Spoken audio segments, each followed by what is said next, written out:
Janet Yellen took the stage and stocks took off. The Federal Reserve dropped the words investors have been obsessing over, patient, from its so-called policy statement. Now, that's the explanation and outlook the Fed gives at the end of its monetary meetings. So will the Fed now become impatient? Well, you just heard her say no. Not so in deciding when to raise interest rates. Quite the contrary, said Chair Yellen. In fact, she said the Fed will remain cautious and focused on economic data. And some of that data, says the Fed, indicate that the pace of economic growth in the U.S. has moderated lately. And that launched stocks like an F-18 off a carrier deck. The Dow Jones Industrial Average rose 227 points to close above 18,000, trading in a 400-point range. NASDAQ gained 45, S&P 500 tacked on 25. Now, the yield on the 10-year bond fell back below 2%. And one of the biggest moves was in the currency market as the dollar slumped and the euro jumped. We got two reports tonight. Bob Pisani on the market's sharp reaction from the New York Stock Exchange. But first, Hampton Pearson has more on what some are calling the Federal Reserve's most important policy decision in years. Federal Reserve Chair Janet Yellen and fellow monetary policymakers appear ready to open the door to a rate increase later this year, but they also appear to be in no rush to do so.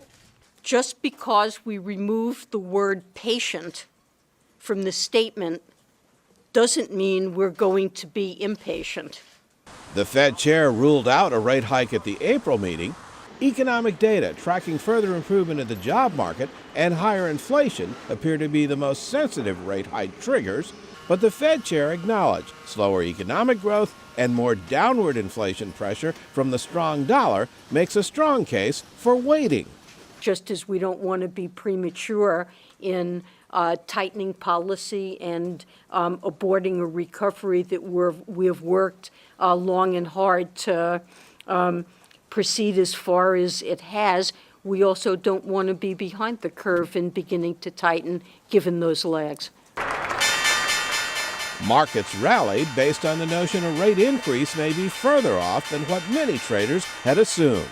We could debate June or September, but it's this year. Remember, rates are zero. Our economy got to a zero Fed funds because we had an emergency. The emergency's long since passed. The Fed needs to get rates where they belong. What we got today was a small step towards what will eventually be the new normal for interest rates.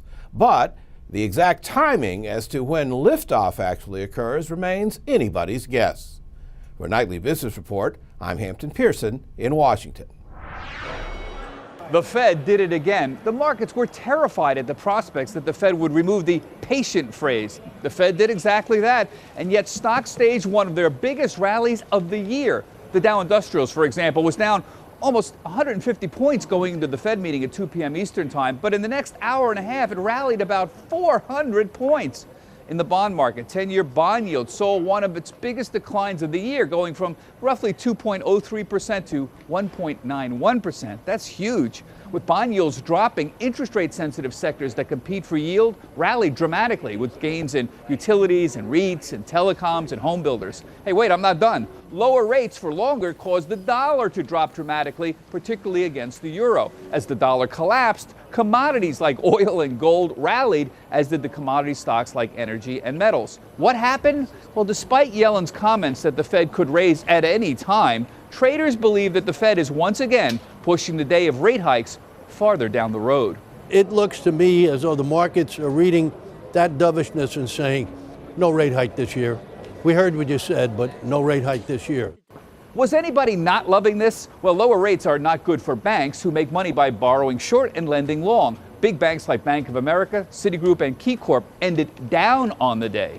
For Nightly Business Report, I'm Bob Pisani at the New York Stock Exchange.